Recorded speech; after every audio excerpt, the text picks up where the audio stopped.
Salve, queridos! A fé e a religião são irreconciliáveis.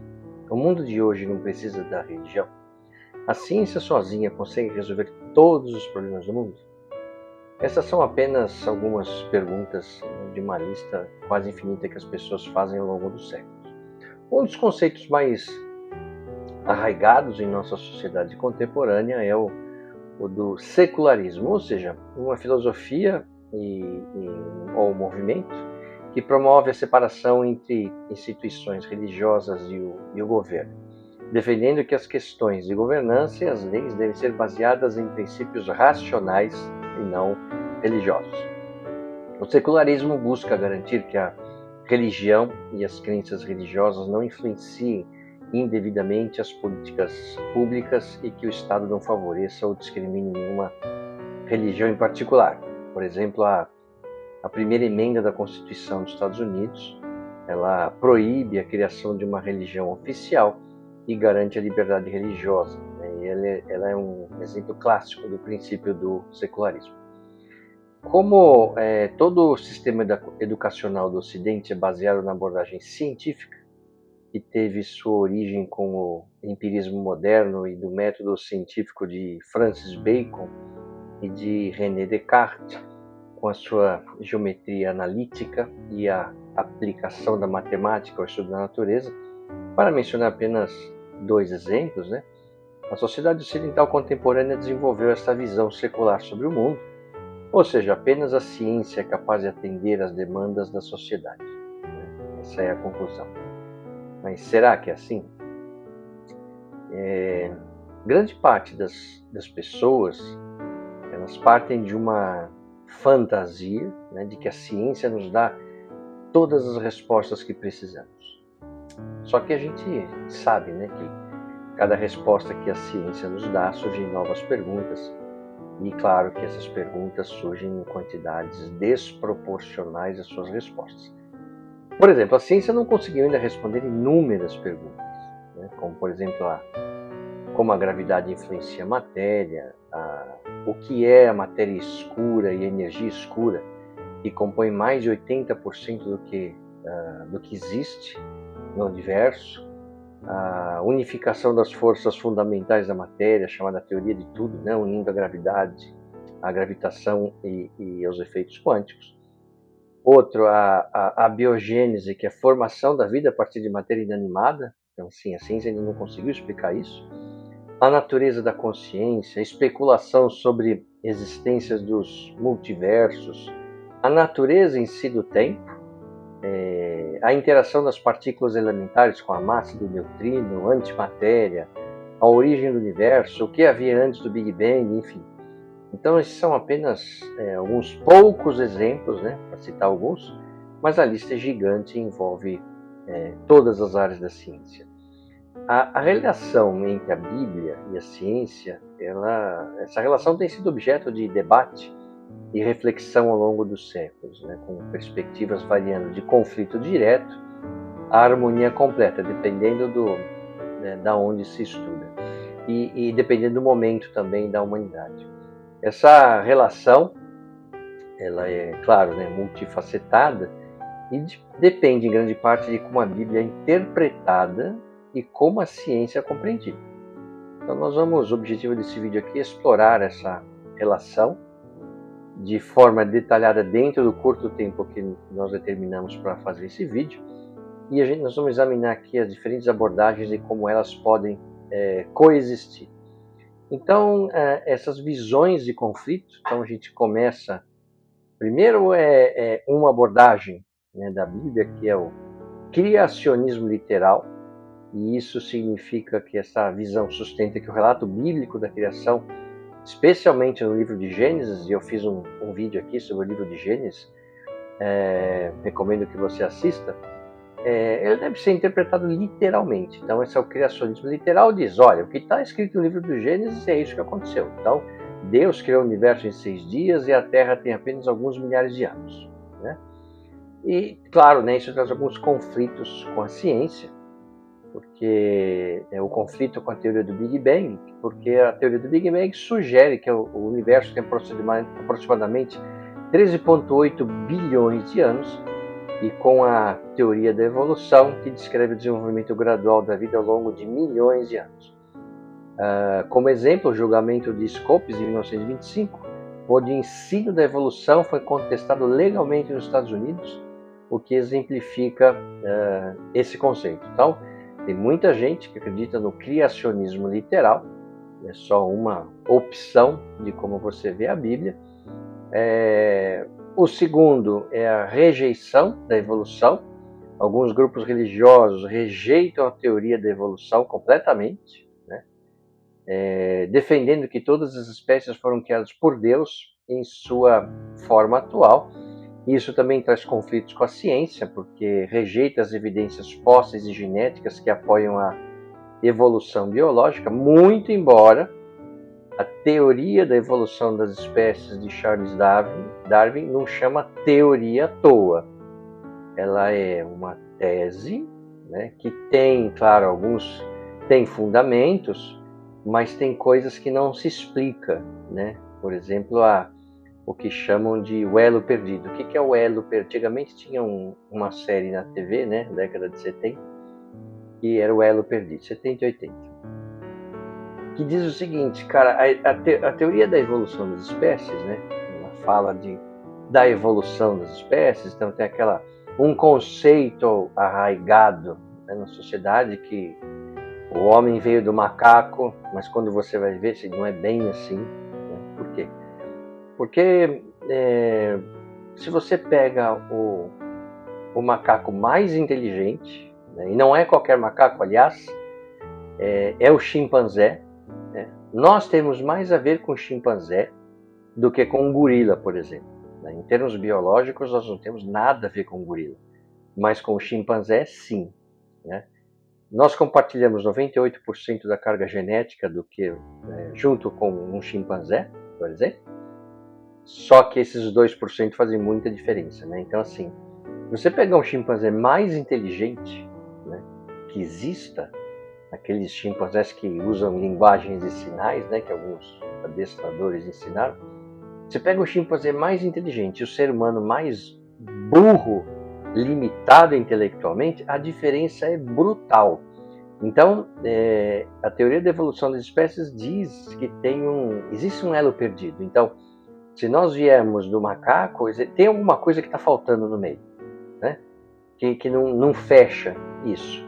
Então, por isso continua sendo uma teoria. Claro que grande parte delas tem como se comprovar, mas essa, por exemplo, que eu falei, não tem como comprovação. Falta alguma coisa aí no meio, alguma espécie, né, que se nós viemos do macaco, falta um elo, por isso chama o elo perdido, né? Existem também as visões de concordância. Uma delas é o teísmo evolucionário. Isso significa que esta visão aceita a evolução biológica como um processo que foi guiado ou permitido por Deus, né? E, sim, não vê conflito entre ciência e fé, argumentando que a evolução é o método pelo qual Deus criou a vida. Então é uma tentativa já de juntar, né, a fé com a ciência. E isso, né, trabalhando em harmonia com a ciência, então reconhece as descobertas científicas sobre a idade da Terra e a evolução, e isso integra elas com a crença de um Criador divino. E um dos exemplos é o Francis Collins, que é diretor do projeto Genoma Humano, que é um defensor do teísmo evolucionário.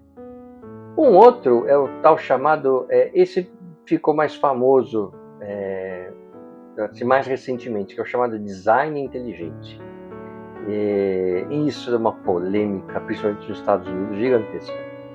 O design inteligente sugere que certos aspectos do universo e da vida são mais bem explicados por uma causa inteligente, em vez de processos naturais não guiados. Ou seja, tem alguma coisa aí por trás, e não uma coisa que deixa tudo sozinho, que as relações físico-químicas dão conta de tudo. E isso traz quem é defensor dessa visão, uma compatibilidade com a ciência. Então, assim, embora aceite muitas descobertas científicas, argumenta que algumas complexidades biológicas são indicativas de um design proposital. A maioria da comunidade científica rejeita, evidentemente, o design inteligente, porque considera ele uma forma de pseudociência. E esse debate, o movimento do design inteligente, tem sido bem controverso, com críticas de que se trata de uma forma de criacionismo disfarçado. Então,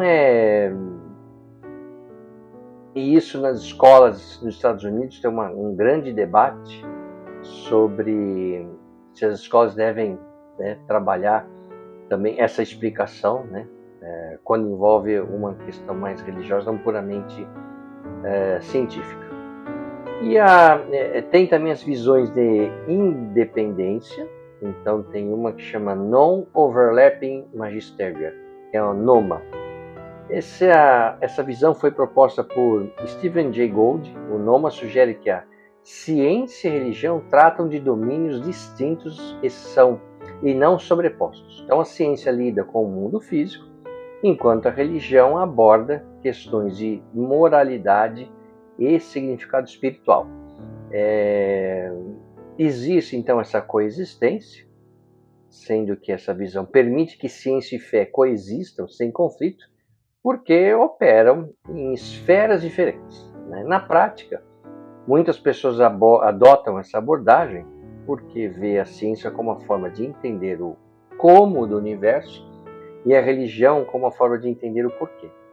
É mais ou menos como, para deixar assim, mais didático, uma analogia simples que eu faço, é a analogia da casa e do lar.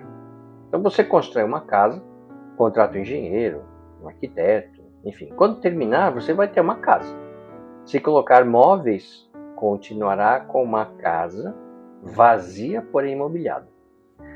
O que a transforma em um lar são as pessoas, a família, suas interações, seus valores, suas crenças, sua moral, entre outros aspectos.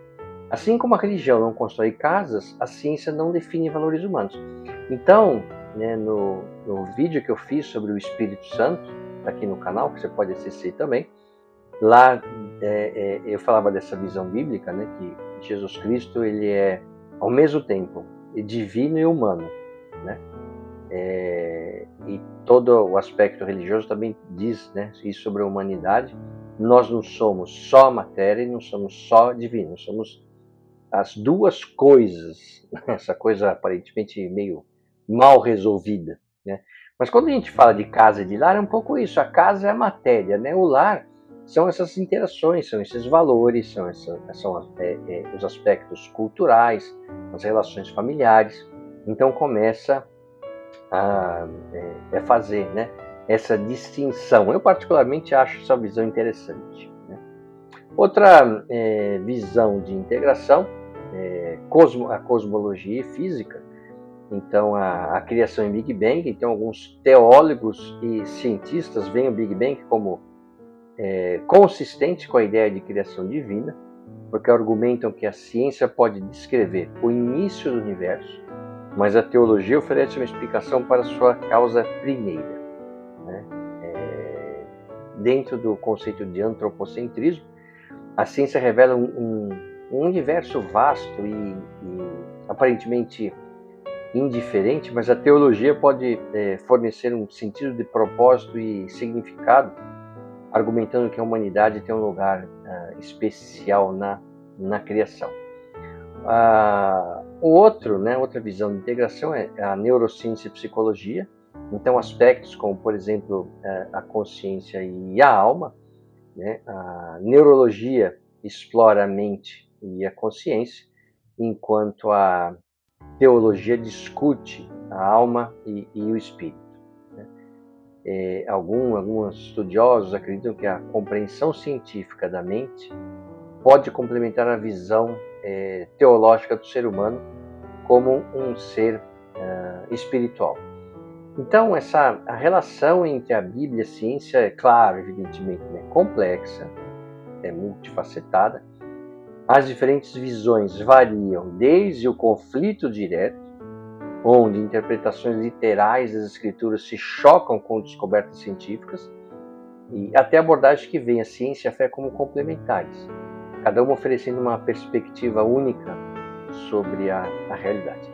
A coexistência dessas visões depende, em grande parte, da abertura ao diálogo e da disposição para ver ciência e fé não como adversárias, mas como parceiras na busca pelo entendimento do universo e o lugar que a gente ocupa nele.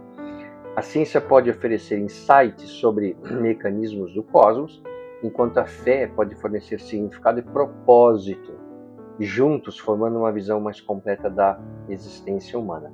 Então, como eu particularmente acredito que cada um tem o seu papel, eu não acho que a melhor forma da gente entender o universo é apenas com a ciência. A ciência responde muita coisa e claro que ela sempre avança e é super útil, mas eu acho que quando a gente fala em termos de vivência humana, né, de propósito, só a ciência ela não resolve muita coisa. Então, no caso que eu dei da casa e do lar, construir uma casa, mobiliar uma casa e ter uma casa vazia, ela é fria, dura e seca, como é a ciência, e é assim que tem que ser a ciência, né?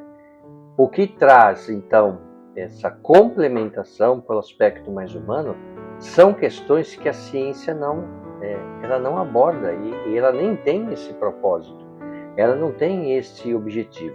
No vídeo que eu gravei de Gênesis eu falo disso, né? Não adianta você querer ler a Bíblia, qualquer livro da Bíblia, como um manual de um equipamento, como uma norma ISO.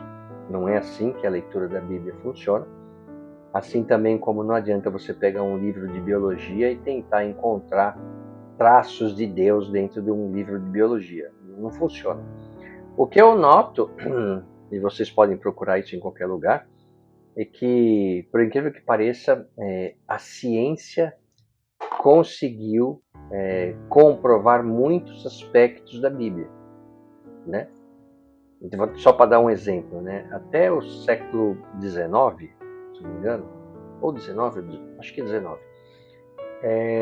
tinha-se um entendimento, né, científico que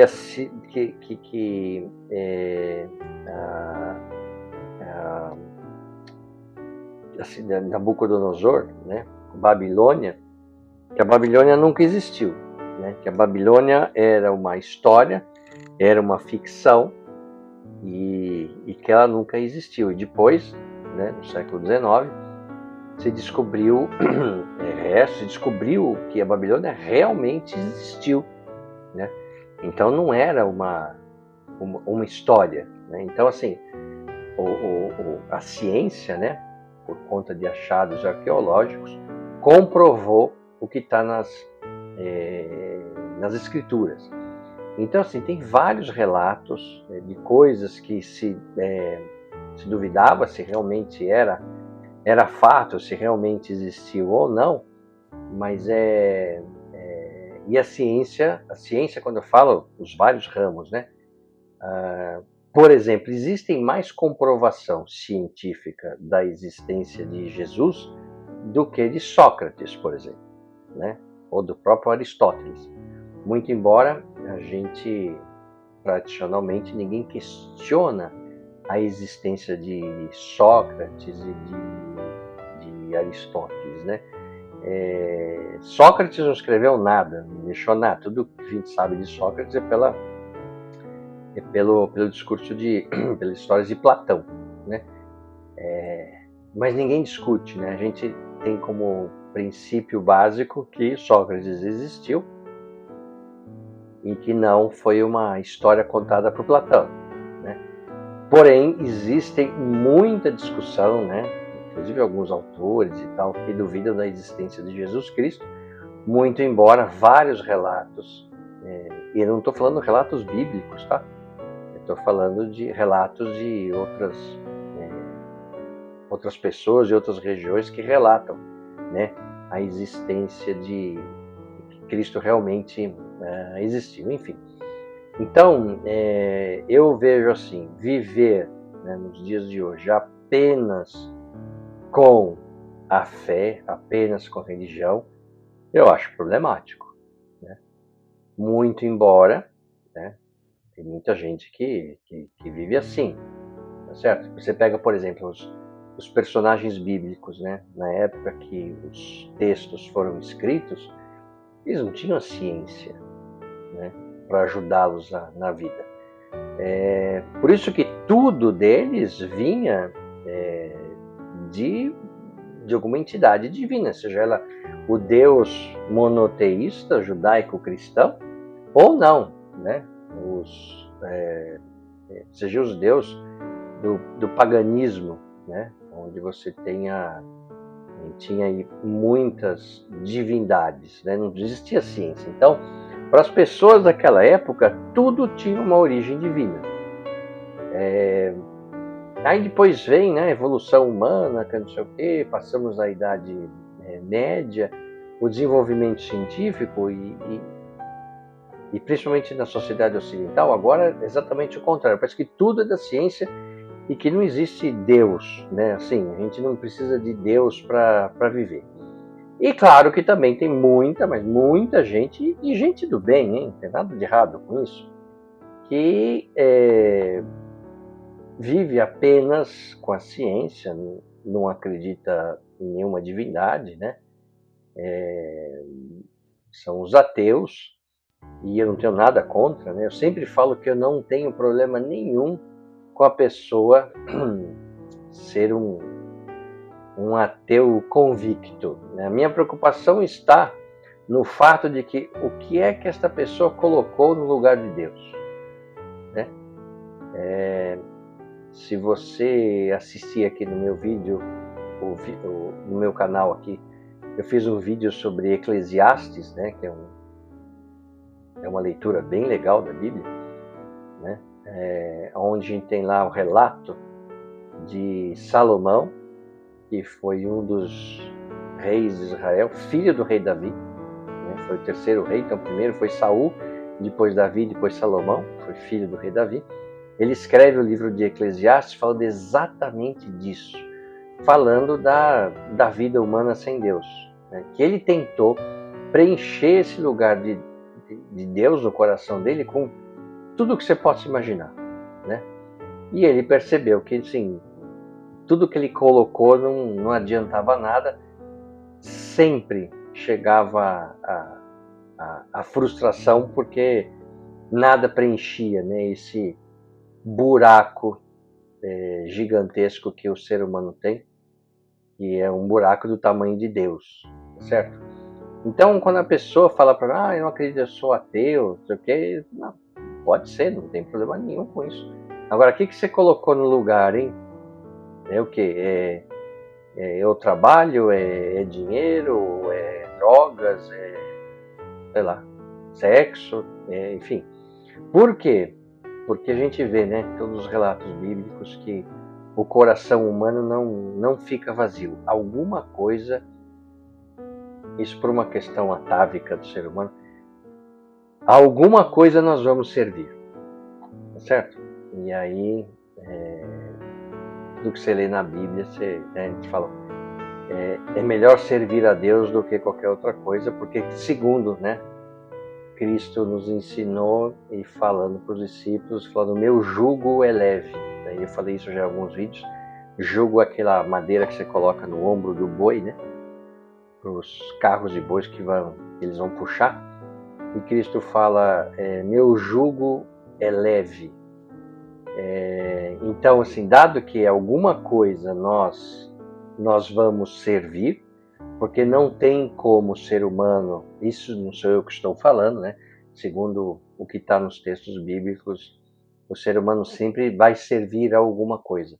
E aí você pega nos relatos de Paulo, nas cartas de Paulo, e na carta de Paulo aos Romanos, que eu também fiz um vídeo aqui no vídeo que você pode assistir, ele fala, né, da pessoa servir a Deus ou servir ao pecado, e aí ele trata disso como, ao servir o pecado, o salário, né, que o pecado paga a pessoa é a própria morte. E lá nessa carta ele conta isso aos Romanos, vale muito a pena. Claro, né? O vídeo que eu faço aqui é sempre super resumido, porque não dá tempo, né, de falar muita coisa. Eu também me preocupo por não ficar um vídeo muito extenso. Por isso que eu sempre falo, né, que isso aqui é um resumo, né? É um vídeo cheio de simplificações, mas a essência é essa mesmo. E é por isso fundamental, se você tiver interesse, se você tiver, né, algum tempo aí, dê uma olhada nesses textos, né? E certamente vão ajudá-los a trazer uma perspectiva nova sobre a existência. Não é? Eu não tenho aqui nenhum objetivo, como eu já falei isso em vários vídeos, não tenho nenhum objetivo de converter ninguém a nada. Eu sempre acredito que as pessoas são livres. E o que eu faço aqui é trazer uma perspectiva baseada nos relatos bíblicos, porque os relatos bíblicos muitas vezes nos ajudam a ter uma nova perspectiva, né? Tendo em vista que o que chega para a gente via mídia, via redes sociais principalmente, é algo que não faz bem. Então, trazer essas novas perspectivas, né? Nova para quem nunca leu, até porque o objetivo desse canal aqui é levar essas visões, essas abordagens que estão nos textos sagrados, para a pessoa que nunca teve interesse, nunca leu nada. Então é dar uma visão geral sobre o que a gente encontra lá. Mas, de verdade, né, eu tenho certeza que se você começar a ler, você vai encontrar muita coisa interessante, que te levará a algumas reflexões, como aconteceu comigo, desde que você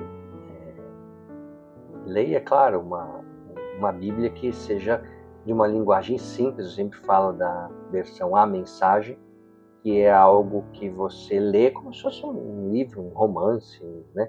E tem histórias interessantíssimas. Não é as pessoas têm muito, eu vejo, né, muito preconceito em relação aos textos bíblicos. Parece que você vai ler e não vai entender nada, ou parece que é um texto que diz para você acreditar e acabou, porque Deus falou e pronto, não tem discussão. E é muito pelo contrário, né?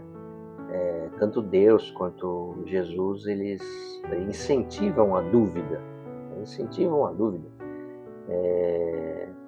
Quando Deus fala para Abraão, deixa a sua parentela, deixa a tua cidade e vá para uma terra que eu vou te dizer. A primeira coisa que ele fala é o que é, mas como assim? Quer dizer, já está duvidando, não é? Então, se permita. Pegue um texto qualquer, veja um vídeo, algo que tenha mais interesse, e veja lá como é interessante essa leitura, e fará você ter uma outra perspectiva muito diferente do que a gente está acostumado aqui no nosso dia a dia, ok? Então, muito obrigado e até o próximo vídeo. O que você acaba de assistir é um resumo, está repleto de simplificações, mas a visão geral é esta mesmo. Agora, se você quiser saber como de fato tudo aconteceu, aí você vai ter que ler a Bíblia.